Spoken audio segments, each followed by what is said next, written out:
कि हम श्री राम जी को राज्य सिंहासन पर विराजित होते हुए दर्शन करें।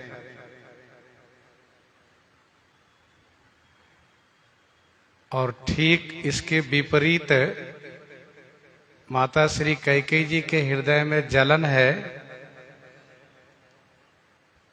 कि कहीं ऐसा न हो कि श्री राम जी का राज्याभिषेक हो जाए।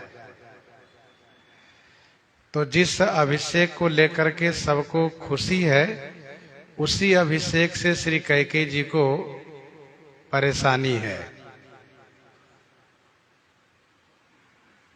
वस्तु एक ही होती है, पर पात्र के अनुसार उनका गुण प्रकट होता है। जैसे दही है, मट्टी के पात्र में है, चांदी के पात्र में है, उसका गुण बढ़िया प्रकट होता है। लेकिन उसी दही को लोहे के पात्र में, तांबे के पात्र में रख दीजिए तो उसका गुण अलग दिखाई देता है।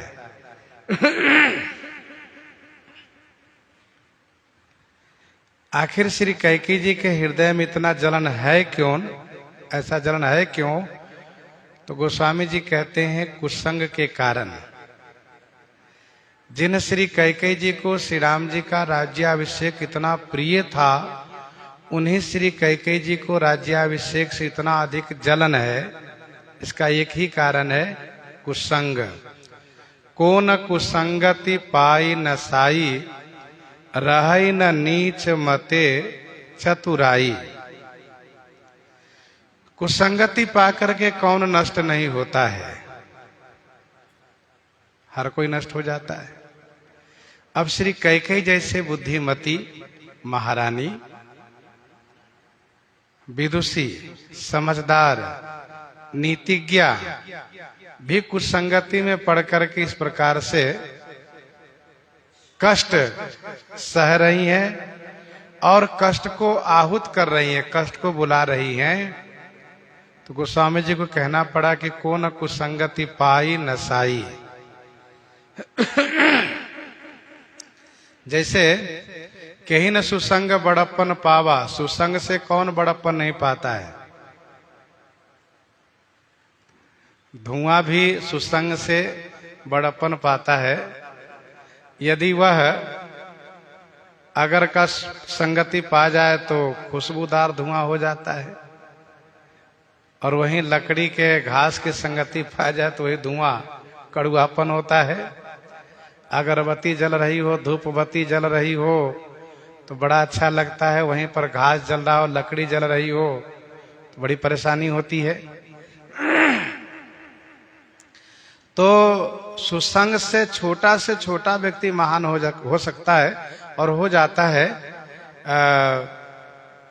धूल भी सुसंग के कारण आकाश की ओर चली जाती है। तो सुसंग का प्रभाव है, वैसे कुसंग का प्रभाव है।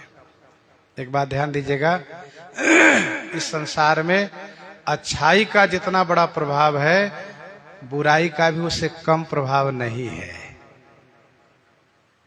इसलिए ये संसार द्वंदात्मक है। जिस प्रकार से गर्मी अपनी पराकाष्ठा पर होती है, तो ठंडी भी अपनी पराकाष्ठा पर होती है।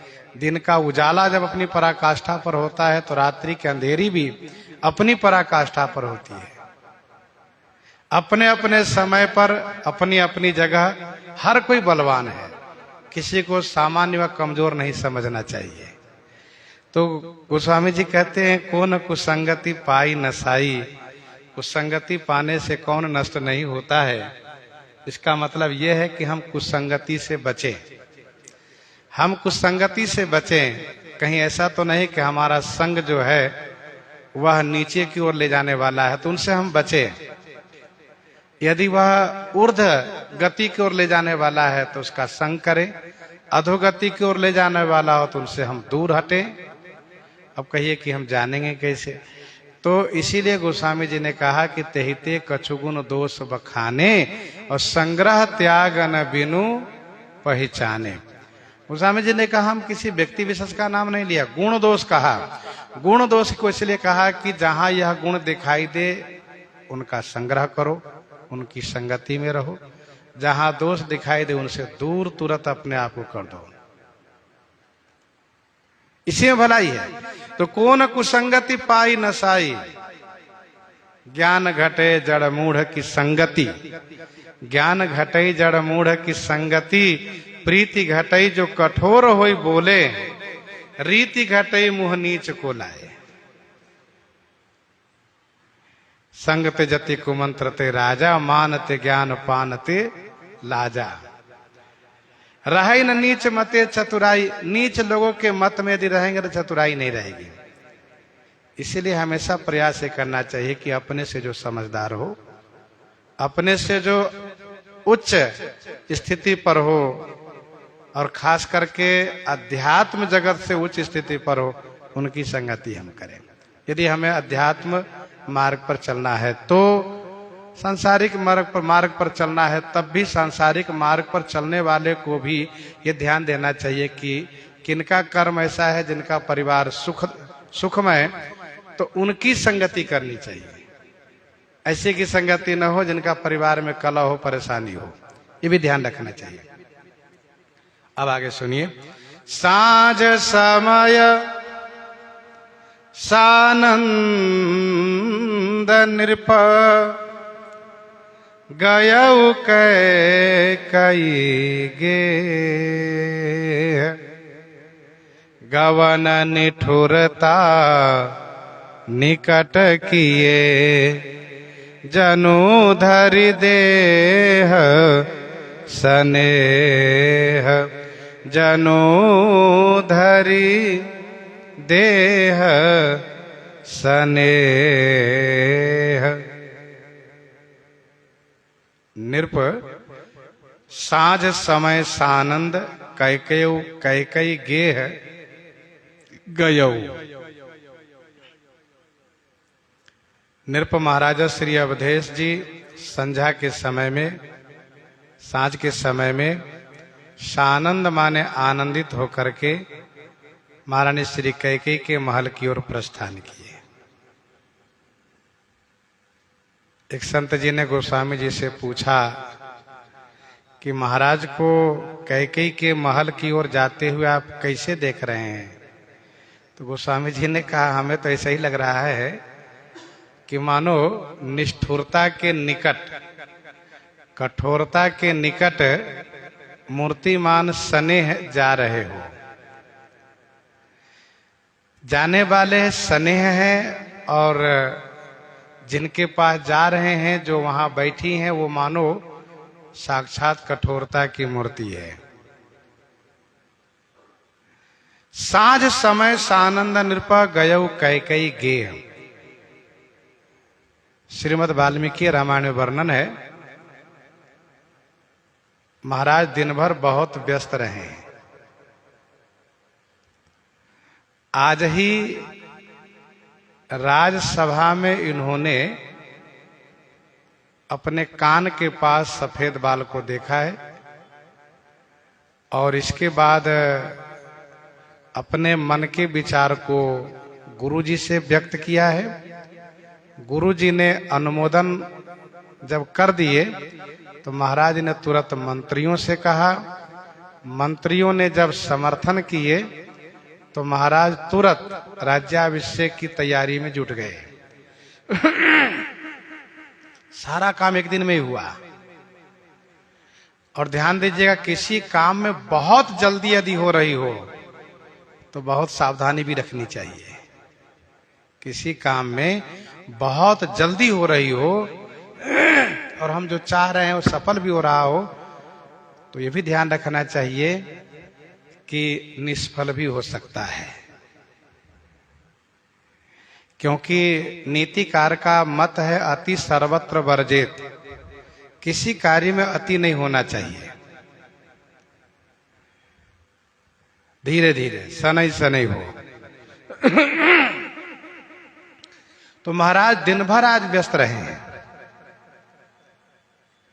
अच्छा, अयोध्या वासियों भी इतना उल्लास कि लोगों ने इतना जल्दी सब तैयारी कर दिए कि देखने वाले को लगता है कि कम से कम 1 पखवाड़े में तैयारी की गई होगी।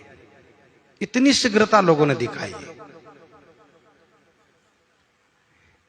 1 घंटे में जो काम होने वाला था उसको 1 मिनट में संपन्न किए हैं लोग, और जितना जल्दी हो सके।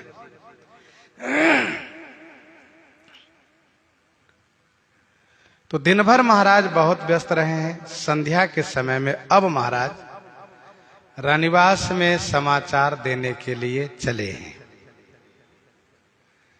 यद्यपि श्री कौशल्या आदि के महल में अन्य लोगों ने सूचना पहुंचा दी है, और श्री कैकेयी के महल में सूचना जिन्होंने पहुंचाई है उनका उद्देश्य ही गलत है और उनका उद्देश्य सफल भी हो रहा है। महाराज जब रानीवास की ओर चले हैं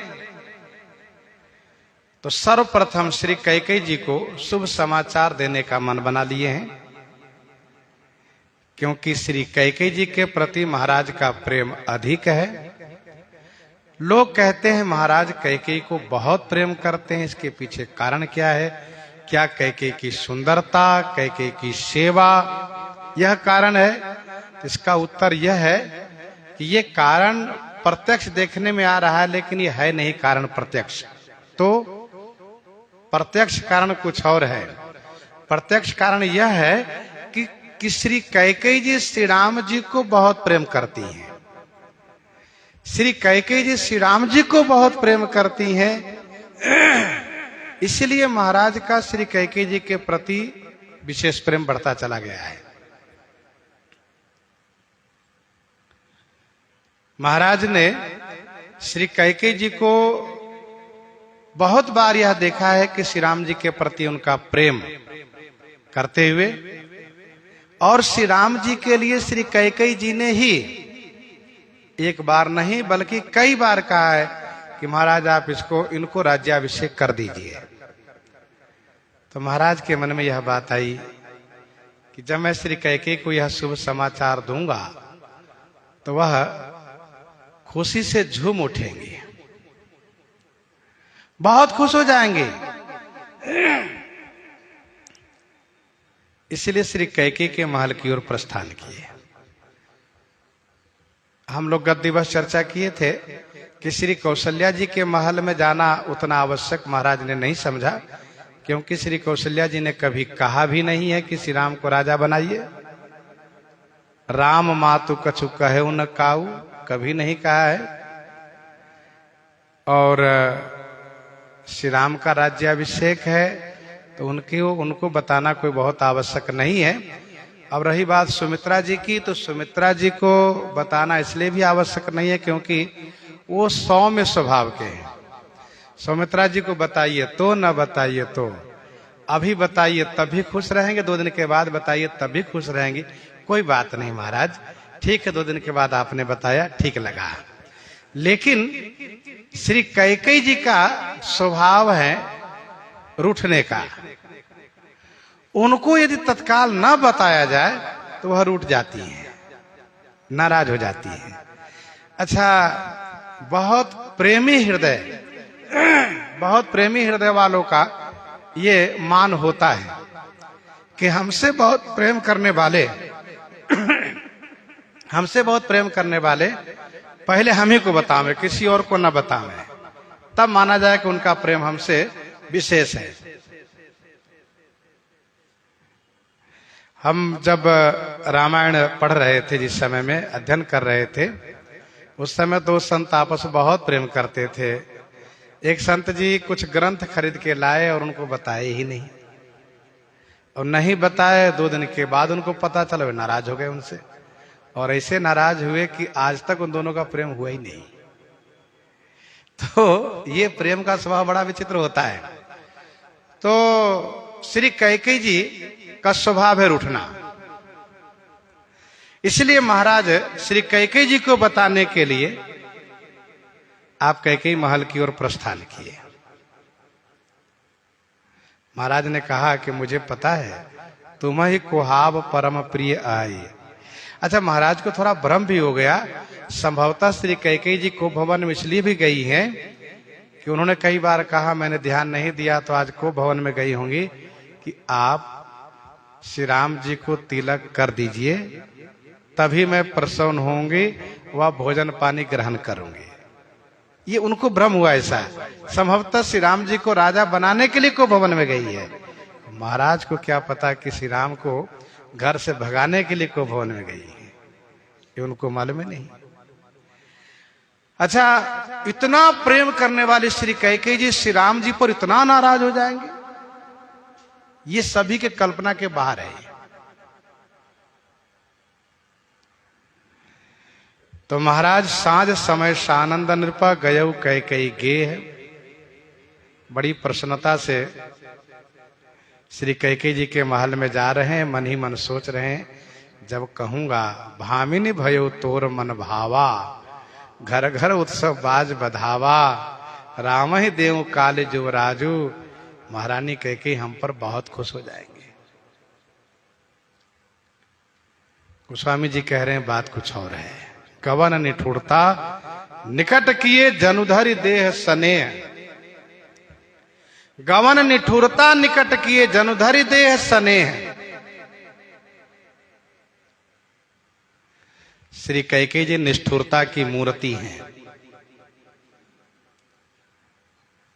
बिल्कुल कठोर बनी हुई हैं। मुट्ठी कुबुद्धि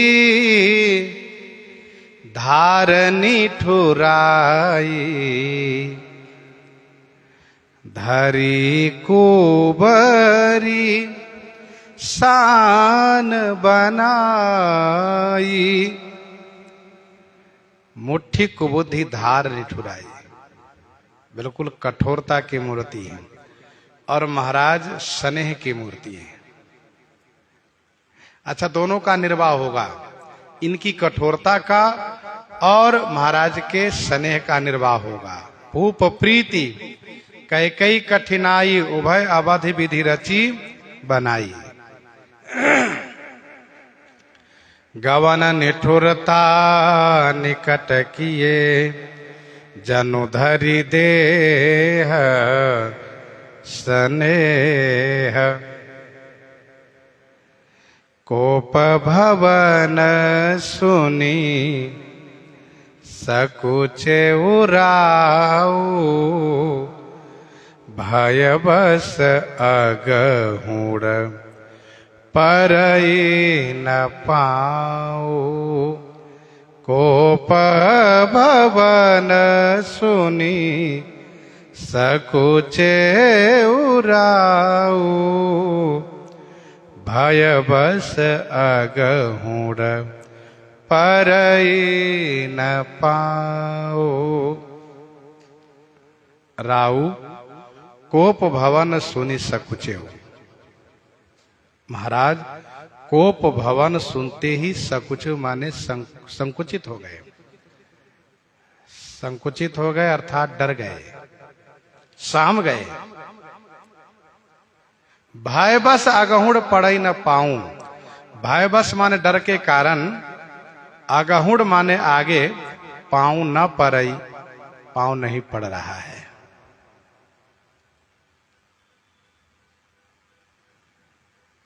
महाराज पहले कैकेयी महल की ओर प्रस्थान किए हैं, तो कैकेयी महल में पहुंचे।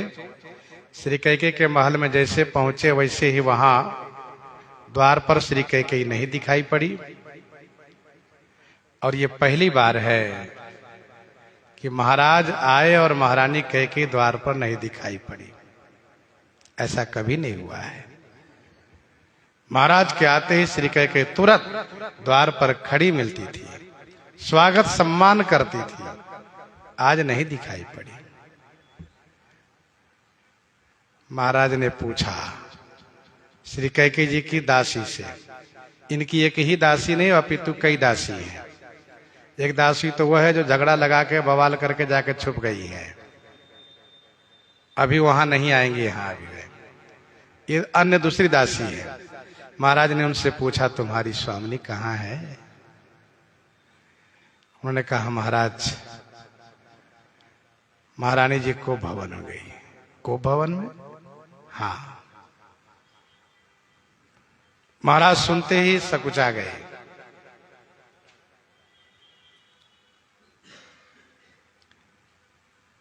डर गए। श्रीमद् वाल्मीकि रामायण वर्णन है, महारानी कैकेयी ने महाराज के आगमन के इस समय का उल्लंघन कभी किया ही नहीं है। महारानी कैकेयी को पता हुआ करता था कि अब महाराज आने वाले हैं, तो पहले से ही वह तैयार रहती थी। कभी उन्होंने समय का उल्लंघन नहीं किया था। महाराज जैसे सकुचाए ठहर गए। मन में बात आई, लोग क्या कहेंगे। नगर में इतना उत्साह और महल में खटपट। नगर में इतना उत्साह, महल में खटपट, क्या मतलब इसका? इसका मतलब महल में सम्मत नहीं है। अच्छा, महाराज फिर ये भी सोचने लगे कि महारानी कैकेयी को भवन में जाना ही था तो दूसरे तीसरे दिन चली जाती है, आज चली गई, बताओ। अच्छा लगता है उनको, मालूम नहीं उनके प्रिय पुत्र को अभिषेक होने जा रहा है, उनको नहीं पता इसलिए को भवन में गई। कोई बात नहीं। महाराज जैसे पांव उठाए आगे रखने के लिए तो पांव चला ही नहीं आगे, पांव आगे नहीं रखा रहा है। भय बस अगहुड़ परई न पाऊं।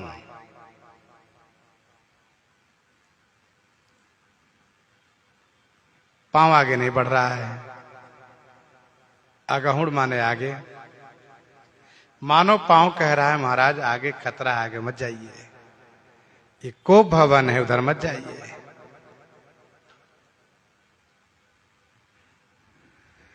आगे गोस्वामी जी कहेंगे, तुलसी नृपति भवतव्यता बस। श्री चक्रवर्ती जी होनहार के बस में हो गए। तुलसी नृपति भवतव्यता बस, काम कौतुक लेख है। लेकिन है कुछ और। सुरपति बसई बाहबल जाके, नरपति सकल रहहि रुखता के। सुरपति बसई बाहबल जाके, नरपति सकल रहहि रुखता के। सुरपति बसई बाहबल जाके। महाराज डर गए। किससे डर गए? महारानी के क्रोध से। को भवन में जाने का मतलब ही कुपित हैं। कौन महाराज डर गए? कहा वह महाराज डर गए जिनके बाहुबल में सुरपति बसई, जिनके बाहुबल में देवराज इंद्र निवास करते हैं, अर्थात सुरक्षित अपने आप को महसूस करते हैं। और नरपति सकल रहें रुख ताके। सकल नरपति माने सभी राजा, भूमंडल के राजा महाराज के रुख देखते रहते हैं कि महाराज मेरे ऊपर प्रसन्न हैं या नहीं। वही महाराज डर गए। देवराज इंद्र जब कभी असुरों के पाले पड़ते हैं, जब असुरों से मुकाबला इनका होता है, तो तुरंत महाराज श्री चक्रवर्ती जी को याद करते हैं और श्री चक्रवर्ती जी देवेंद्र की सहायता करते हैं, जिससे देवेंद्र स्वर्ग में सुरक्षित रहते हैं। और उनको इस बात को गर्व रहता है कि भूमंडल पर एक राजा हैं श्री अवधेश जी, जिनका रथ 10 दिशा में जाता है। और जब कभी मेरी समस्या होती है तो उसका समाधान महाराज से होता है। और एक बहुत बड़ी समस्या है जिनका समाधान उनके पुत्र से होने वाला है। तो सुरपति बसई बाहुबल जाके उनके बाहुबल में, महाराज के बाहुबल में, भले स्वर्गाधिपति हैं लेकिन पृथ्वीपति श्री अवधेश जी के बाहुबल में रहते हैं। बाहुबल का बड़ा भरोसा होता है।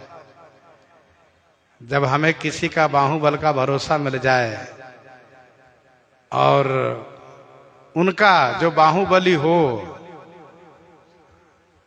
ऐसा नहीं कि लाठी उठाने में जिनका हाथ कांपते हो, फिर वो बाहुबली कैसे हो सकते हैं। तो जो बाहुबली हो उनका भरोसा मिल जाए तो मन बड़ा निश्चिंत रहता है कि डरने की बात नहीं है। अब कहिए कि भक्त लोग भी भगवान के बाहुबल से ही निश्चिंत रहते हैं। तुलसीदास रघुनाथ बाहुबल, तुलसीदास रघुनाथ बाहुबल सदा अभय कबहू न डरई। भगवान के बाहुबल के भरोसे रहते हैं। नाक रसातल भूतल में रघुनायक एक सहायक मेरे। भक्त की धारणा यह है कि नाक रसातल भूतल में रघुनायक एक सहायक मेरे, बस वही सहायक है।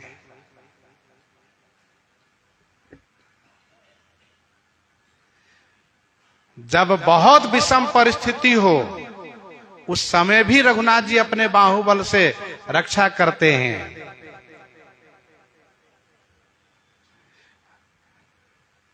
क्योंकि उनकी भुजा बहुत बड़ी है और बाहुबली है श्री राम जी। तो सुरपति बसई बाहुबल जाके देवेंद्र इनके बाहुबल में निवास करते हैं।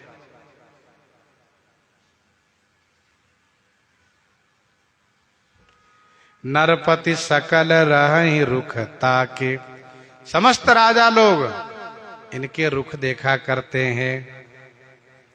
सो सुनी तिये रिस गयऊ सुखाई। सो सुनी तिये रिस गयऊ सुखाई। देखहु काम प्रताप बढ़ाई। देखहु काम प्रताप बढ़ाई। सो सुन तियरिस गयो सुखाई। वह भी तियरिस सुनी सुखाई गयो। वह भी नारी के रिस, नारी की गुस्सा, महारानी के क्रोध सुन करके सुखा गए।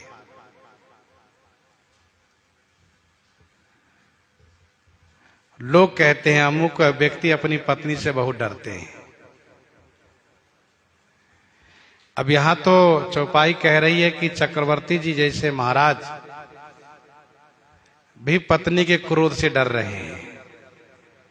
तो गृहस्थ आश्रम का ये स्वरूप है और एक दृष्टि से गृहस्थ आश्रम की शोभा है कि अपनी पत्नी से वे डरें, तभी गृहस्थ आश्रम की शोभा बनी रहती है। पत्नी से डरने पर उसमें उच्च श्रृंखलता नहीं आती है। तो ये गृहस्थ आश्रम के लिए एक मर्यादा है। कुछ बातें और अभी हम सुनाएंगे आपको। तो सो सुन तियरी से गयो सुखाई। देखो काम प्रताप बढ़ाई। मानसकार कहते हैं कि काम प्रताप के बड़ाई को देखो। काम प्रताप, काम के प्रताप की बड़ाई देखो। काम के पराक्रम के बड़प्पन को देखो। सो सुनी तियरी से गयो सुखाई। देखो काम प्रताप बढ़ाई।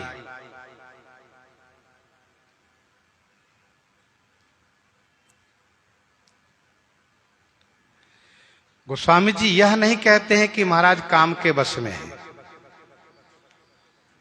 गोस्वामी जी ने केवल इतना ही कहा कि सो सुनी तियरी से गयो सुखाई। वह महाराज नारी की, पत्नी की गुस्सा सुनकर के सुखा गए, डर गए, साम गए। और जो रण क्षेत्र में शत्रुओं के सामने गरजने वाले, दहाड़ने वाले, आगे बढ़ने वाले, आज पत्नी गुस्सा पर आगे चल नहीं पा रहे हैं। इतना कहा। इसके बाद कहा कि काम के प्रताप की बड़ाई देखो। ये काम के प्रताप का बड़प्पन है।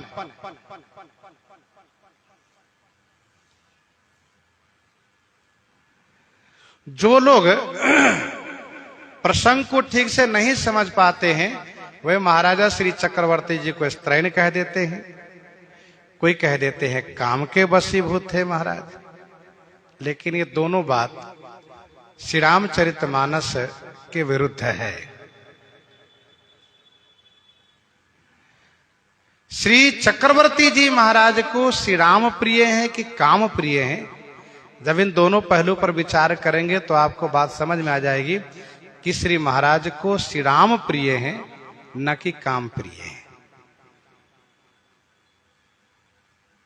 संसार में आज जिसको काम प्रिय होता है, चाहे वह स्त्री हो या पुरुष हो, दोनों परिवार को तिलांजलि दे करके दोनों घर छोड़ करके भाग लेते हैं और तमाम प्रकार के गलत कदम उठा लेते हैं वे।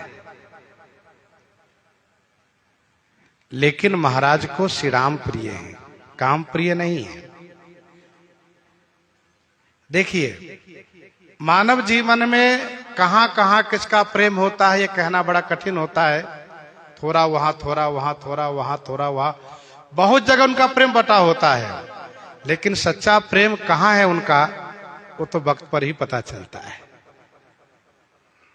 वैसे ही श्री चक्रवर्ती जी एक राजा हैं, उनका प्रेम सब जगह बटा हुआ था, लेकिन वास्तविक उनका जो प्रेम था वह श्री राम जी में ही था।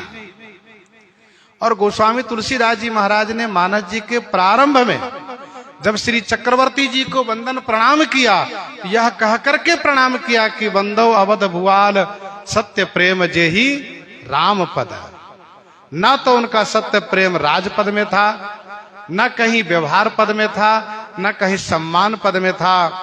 उनका सत्य प्रेम तो केवल श्री राम पद में ही था। बंदो अवध भुआल सत्य प्रेम जेहि राम पद, बिछुरत दीन दयाल प्रिय तनु तृण इव परिहरे। और जिनको श्री राम इतना प्रिय होगा उनको काम प्रभावित नहीं कर सकता है। इसको भी ध्यान रखना चाहिए। जिनको श्री राम इतना प्रिय होगा उनको काम प्रभावित नहीं कर सकता है, क्योंकि जहां राम तहां काम नहीं, जहां काम नहीं राम। तुलसी कबहु न रही सके रवि रजनी एक ठाम। हृदय में या तो राम जी होंगे या तो काम होगा। जब श्री राम प्रेम प्रबल होगा तो काम बहुत दब के डर के रहता है, उतना प्रबल नहीं हो सकता।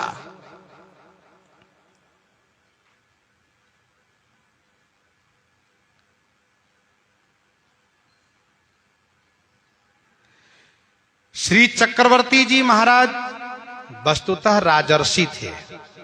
राजर्षि उनको कहा जाता है जो राजा पद पर रहते हुए ऋषिवत अपना जीवन जीते हो, एक ऋषि के समान जीवन जीते हो, तपस्वी त्यागी के समान जीवन जीते हो। तो श्री महाराज राजर्षि थे। यूं ही लोग किसी को राजर्षि कह देते हैं, ऐसे नहीं राजर्षि कोई होता है। राजा होते हुए ऋषिवत जीवन जीते हो, वे राजर्षि होते हैं।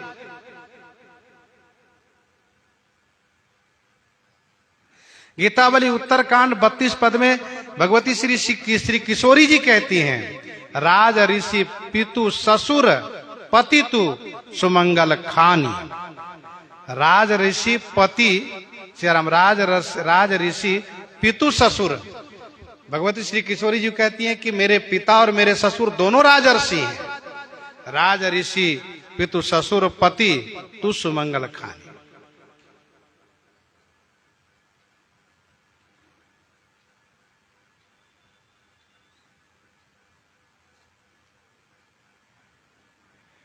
भगवान श्री रामचंद्र जी में महाराज का क्या प्रेम था, उसको बिना मानस जी पढ़े समझ में ही नहीं आएगा।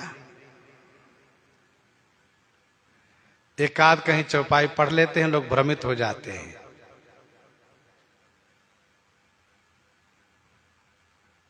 महाराज का प्रेम जियत राम विधु बदन निहारा, राम बिरह करी मरण संवारा। राम बिरह करी मरण संवारा। दुआवली 221 में गोस्वामी जी ने लिखा, जियत खिलाए राम, राम विरह तन परिहरे।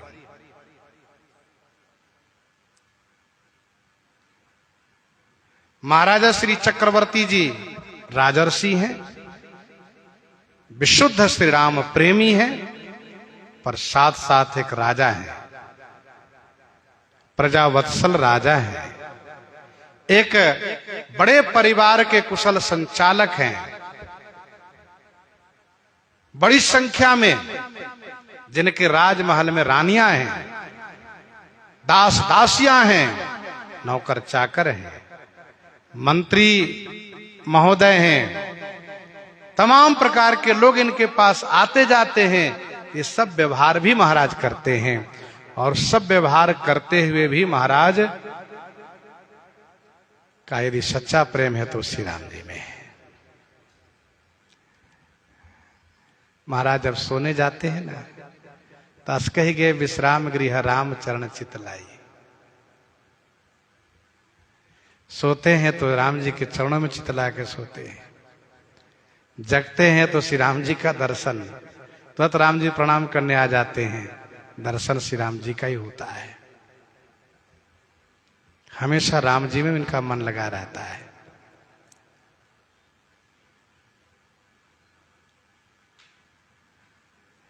प्रवृत्ति मार्ग में चलने वाले, गृहस्थ आश्रम में चलने वाले में जो भी हैं, उनके जीवन में उनकी धर्म पत्नी उनका प्रधान अंग कहा जाता है। गृहस्थ आश्रम में चलने वाले चाहे जो भी हो, राजा हो या रंक हो, उनकी धर्म पत्नी उनका प्रधान अंग कहा जाता है।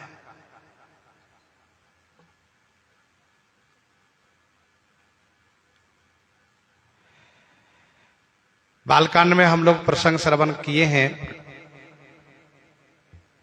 शैलराज हिमाचल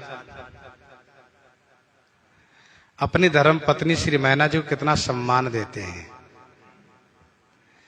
देवर्षि नारद जी श्री पार्वती जी की भाग्य रेखा बताकर चले जाते हैं, तो वे इस बात पर अड़ जाती हैं कि मेरे स्वामी, आपसे मेरा निवेदन है कि जाओ घर बर कुल होई अनूपा, करिए विवाह सुता अनुरूपा।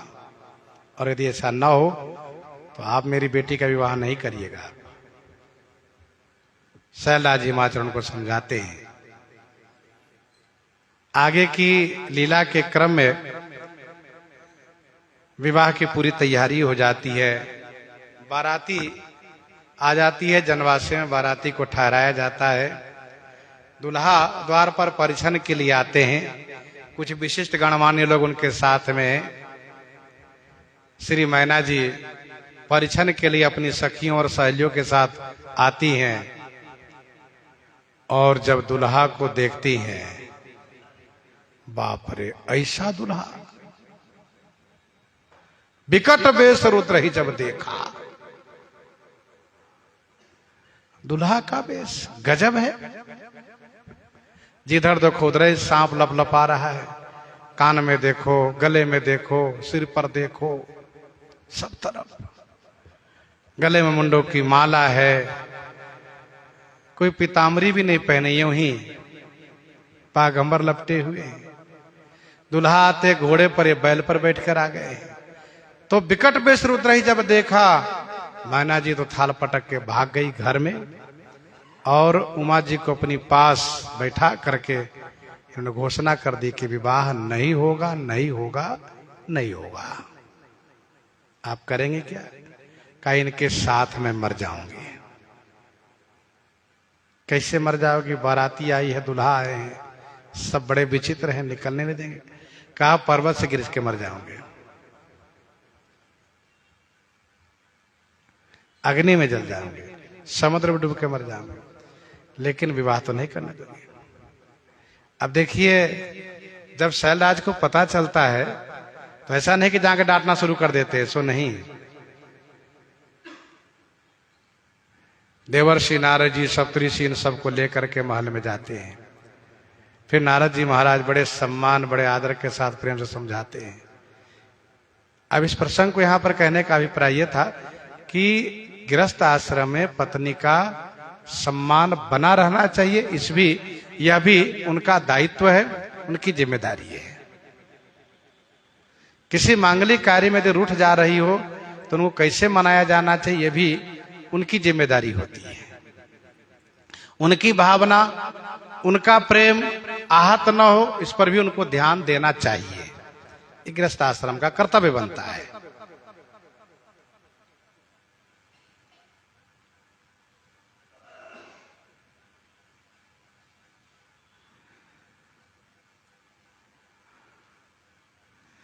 और महाराजा श्री चक्रवर्ती जी,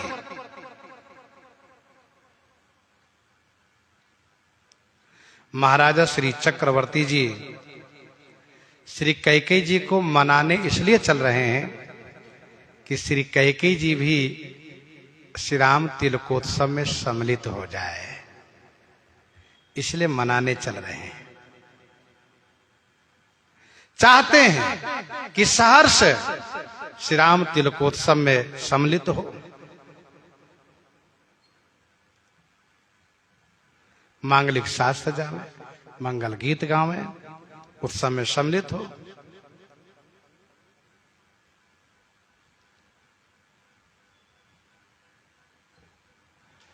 साथ साथ गृहस्थ आश्रम में चलने वाले वह व्यक्ति जो गृहस्थ आश्रम की परंपरा को अनुपालन करते हुए अध्यात्म मार्ग पर चल रहा है, भजन भक्ति को आदर दे रहा है, भजन कर रहा है, भक्ति कर रहा है, अर्थात वह अध्यात्म मार्ग को भी चुनकर चल रहा है, अध्यात्म मार्ग पर भी चल रहा है, तो उसके जीवन में कभी ऐसी स्थिति आती है कि बड़ी विषम परिस्थिति आ जाती है कि गृहस्थ आश्रम को आप मानेंगे कि अध्यात्म मार्ग को मानेंगे।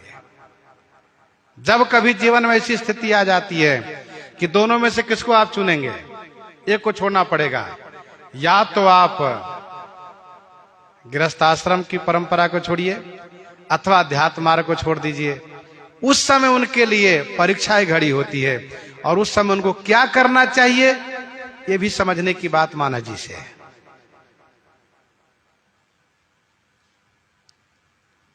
गृहस्थ आश्रम की परंपरा को लेकर चलना ये भी उनका कर्तव्य है, लेकिन अध्यात्म मार्ग पर जब संकट आया है और गृहस्थ आश्रम का धर्म अध्यात्म मार्ग वाले धर्म को छुड़ाना चाह रहा है, तो उस समय में यही निर्णय करना चाहिए कि अध्यात्म मार्ग को पकड़े रहें, गृहस्थ आश्रम के मार्ग को छोड़ दें। ये अंतिम विकल्प है और यही सबने किया है, यही सबने किया है। श्री चक्रवर्ती जी महाराज बहुत समझाए, श्री राम जी का वनवास सुनते ही महाराज मूर्छित हो गए, व्याकुल हो गए। इसके बाद धैर्य धारण करके समझाने मनाने लगे, बहुत समझाए, लेकिन जब देखा कि मानेंगी नहीं, किसी भी प्रकार से नहीं मानेंगी, महाराज ने पांव पकड़ करके मनाया, फिर भी नहीं मानी। तब महाराज के सामने ये बड़ी कठिन परीक्षा की घड़ी हो गई, क्या करें। तब महाराज ने आखिरी निर्णय ये लिया कि गृहस्थ आश्रम के जो धर्म है उसको मैं परित्याग करता हूं, और उन्होंने परित्याग किया। स्पष्ट कहा, अब तो ही नीक लाग कर सोई, लोचन ओट बैठ मुंह गोई, जब लग जियऊ कहूं कर जोरी, तब लग जनी कछु कासी बहोरी। आज के बाद हमारा तुम्हारा रिश्ता, नाता, संबंध सब समाप्त।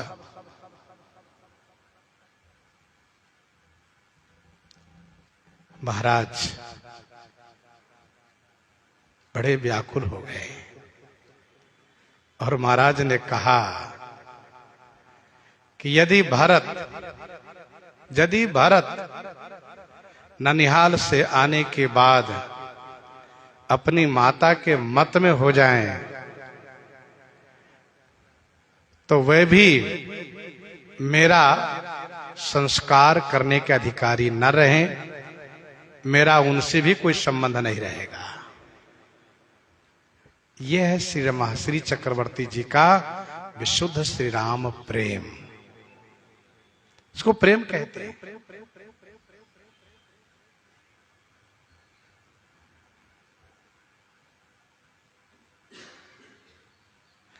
श्री भरत को श्री राम वनगमन यदि अच्छा लगे तो मेरे शरीर का दाह संस्कार भरत नहीं करेगा।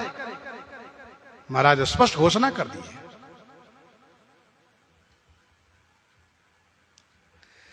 अब आप जरा विचार करिए कि महाराज कैसे स्त्रैण हो सकते हैं, महाराज कैसे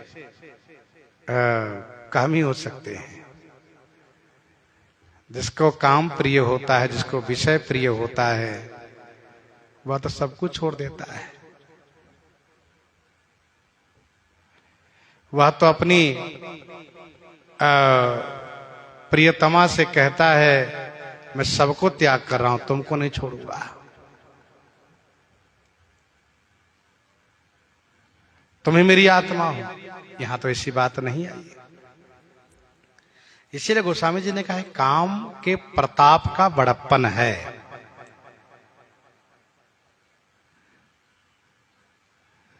महाराज यदि महल में ना जाए, श्री कैकेयी को ना मनावे, तो गृहस्थ आश्रम की जो मर्यादा है उसके विरुद्ध होगा, उसके विरुद्ध होगा। इसलिए उसको पालन करना अनिवार्य था।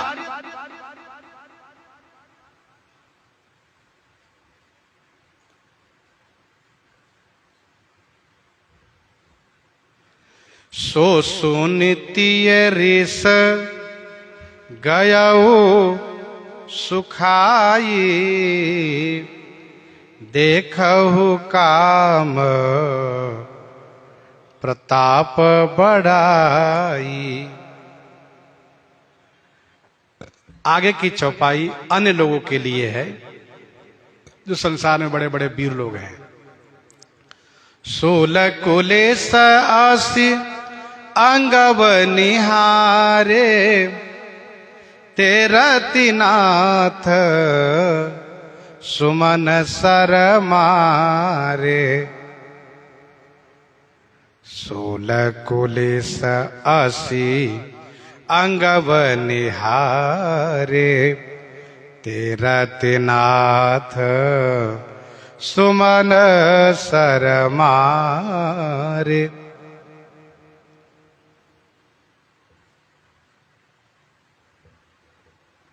शूल कुलिस 80 अंगम निहारे। शूल माने त्रिशूल, कुलिस माने वज्र, 80 माने खड़ग तलवार। अंगम निहारे, अंगम निहारे माने जो अंग सहने वाला है, जिस अंग ने सहा है। तेरति नाथ सुमन सर मारे। ते माने उसी अंग को, रतिनाथ माने कामदेव ने, रतिपति कामदेव ने सुमन सर मारे। सुमन सर माने पुष्प के बाण से मारा है।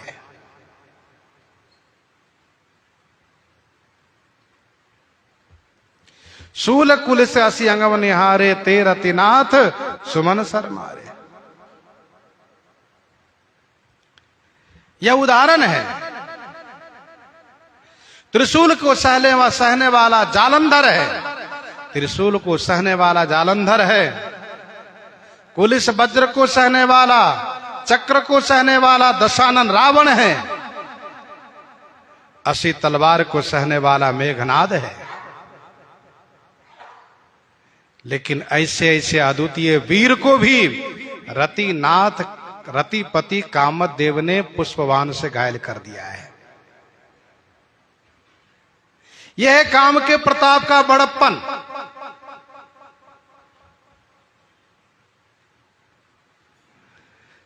सभय नरेश प्रिया पहि गयऊ,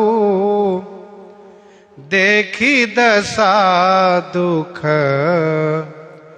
दारुण भयऊ, देखी दशा दुख दारुण भयऊ। सभय नरेश प्रिया पहि गयऊ।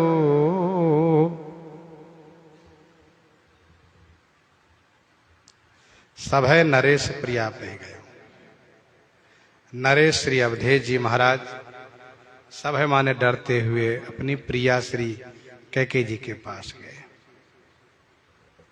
देखि दशा दुख दारुण भयो। श्री कैकेयी जी की दशा देखते ही महाराज को दारुण दुख प्राप्त हुआ, असहनीय क्लेश प्राप्त हुआ।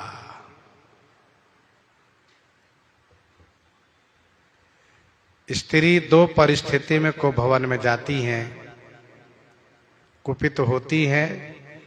एक तो पति की प्रतिकूलता पर और दूसरा वस्त्राभूषण की कमी पर। सो यहां पर दोनों में से कोई कमी वाली बात है न, पति अनुकूल है। और वस्त्र आभूषण की बात रही तो महारानी है, क्या कमी है इनके पास, रोज नए पहनते रहे नहीं है। सभय नरेश प्रिया पहि गयऊ, देख दशा दुख दारुण भयो। महाराज ने सोचा ऐसी दशा, ठीक है को भवन में आ जाती, रूठ कर कहीं पड़ी रहती, लेकिन इनकी दशा तो बड़ी विचित्र है। क्या दशा है? गोस्वामी जी पहले संकेत किए हैं, कोप समाज साज सब सोई। वो दशा क्या है, कोप समाज क्या है? कहा भूमि शयन पट मोट पुराना, भूमि शयन पट मोट पुराना, दिए डारी तन भूषण नाना, दिए डारी तन भूषण नाना। भूमि शयन पट मोट पुराना, दिए डारी तन भूषण नाना।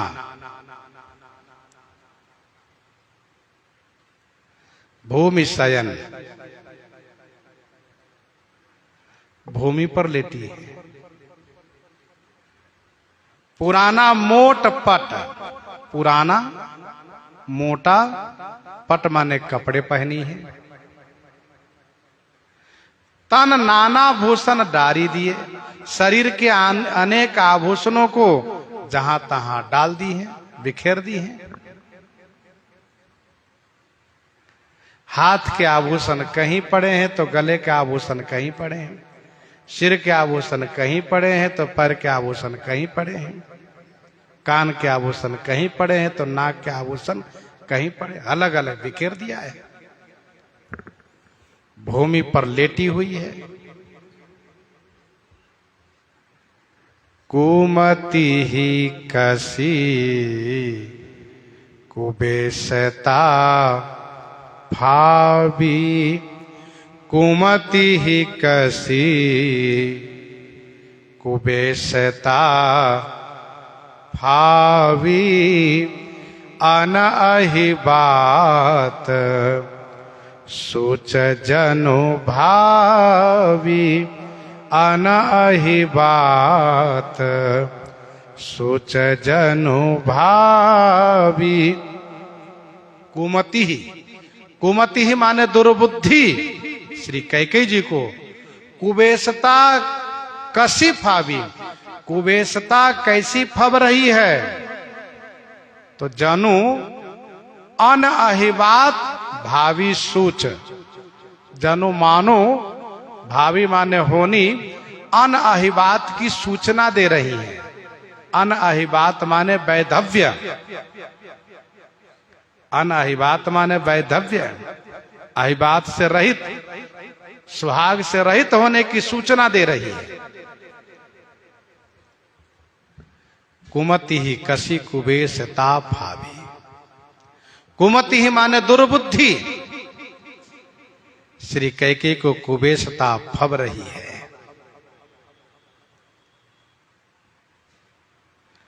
मानो इनको अहिबात जाने की सूचना मिल रही है, विधवा होने की सूचना मिल रही है। श्रीमद् वाल्मीकि रामायण में ऐसा वर्णन है।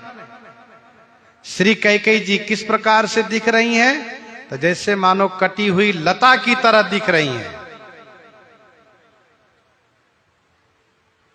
स्वर्ग भ्रष्ट, स्वर्ग से गिरी हुई अप्सरा की भांति देख रही हैं। असफल अर्थात सफल न होने पर जो माया की दशा होती है, वही दशा अर्थात असफल माया की तरह दिख रही हैं। कटी हुई लता की तरह, स्वर्ग से गिरी हुई अप्सरा की तरह, स्वर्ग भ्रष्ट अप्सरा की तरह, असफल माया की तरह, अथवा बंधी हुई अप्सरा की तरह, अथवा व्याध द्वारा मारे जाने पर, बाणों से मारे जाने पर हथनी की तरह श्री कैकेयी जी दिख रही है।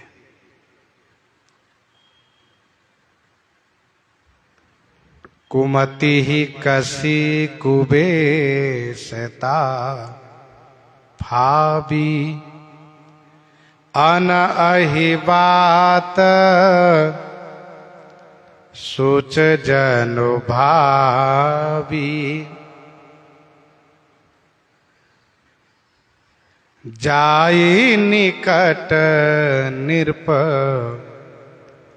कह मृदु बानी, प्राण प्रिया के ही हेतु रिसानी। जाई निकट निरप कह मृदु बानी। निरप महाराज निकट माने पास में जाकर के मृदु वाणी माने कोमल वाणी से कहने लगे, हे प्राण प्रिया, आप किस हेतु माने किस कारण से ऋषानी माने क्रोध की हो, क्यों ऋषियाई हो, क्यों गुस्सा की हो आप? ये सब एक गृहस्थ आश्रम का धर्म है जो महाराज पालन कर रहे हैं। पत्नी का सम्मान होना चाहिए। ऐसा नहीं कि पत्नी रूठी हो तो उनकी उपेक्षा कर दे, तुम रूठी रहो मरती रहो। ये गृहस्थ आश्रम के धर्म के अनुकूल नहीं है। जाय निकट नृप कहा मृदुबानी, प्राण प्रिया के हेतु ऋषानी। तुम एक महारानी हो, भिखारी की तरह क्यों गुस्सा की? केहि हेतु रानी रिसानी पर सत पानी पति निवारई। मानहु सरोस भुअंग भामिनी, विषम भांति निहारई। विषम भांति निहारई।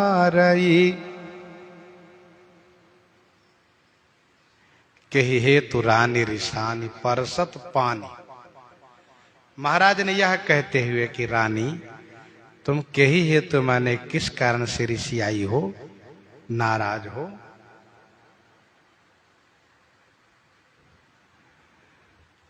पानी परसत, हाथ से जैसे स्पर्श किए, वैसे ही पति ही निवारई, परसत पानी पति ही निवारई। पति के पानी को स्पर्श होते उन्होंने निवारे माने झटक दिया। मानो उन्होंने ये कहा कि मुझे स्पर्श मत कीजिए, मुझे मत छुइए। कही हे तू रानी ऋषानी परसत पानी पति ही निवारे। महाराज बड़े प्रेम से मीठे शब्दों में यह कहते हुए, महारानी क्यों गुस्सा की हो?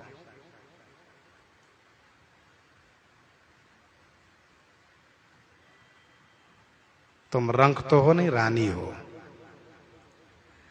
और मनाने के लिए है उनके शरीर पर जैसे हाथ रखा, वैसे तुरंत उनके हाथ को झटक दिया।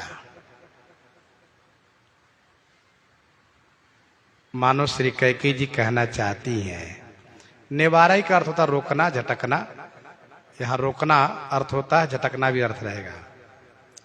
मानो श्री कैकेयी जी कहती हैं मन ही मन, सौत के कहने से मेरे बेटे को ननिहाल भेज दिया और उनके बेटे को राजा बना रहे हैं और मुझे प्रसन्न करने के लिए मेरे शरीर पर हाथ रख रहे हैं।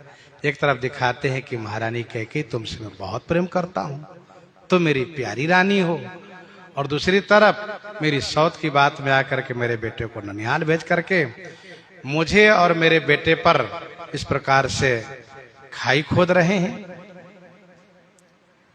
मानहु सरोस भुवंग भामिनी विषम भांति निहारई।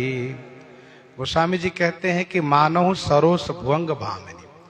भुवंग भामिनी माने नागिन, भुवंग भामिनी माने नागिन, नाग की पत्नी नागिन। मानहु सरोस भुवंग भामिनी विषम भांति निहारई। विषम भांति माने टेढ़ी, टेढ़ी और कड़ी निगाहें से देख रही हैं, टेढ़ी और कड़ी निगाहें से देख रही हैं।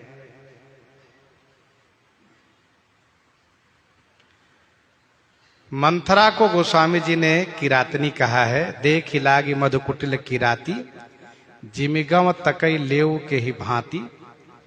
और श्री कैकेयी जी को नागिन कहा है कि मानहु सरोस भुवंग भामिनी विषम भांति निहारई।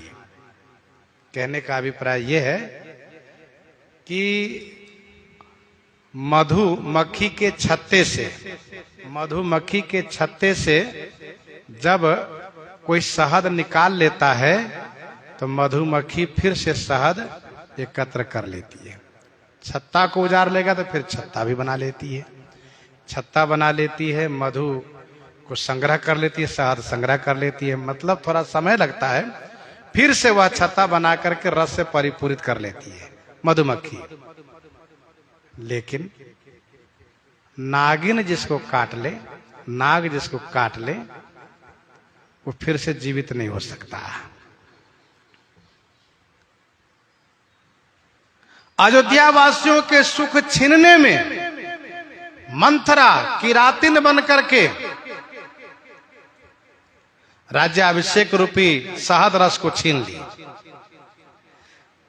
अयोध्यावासी मधुमक्खी के समान व्याकुल हो गए।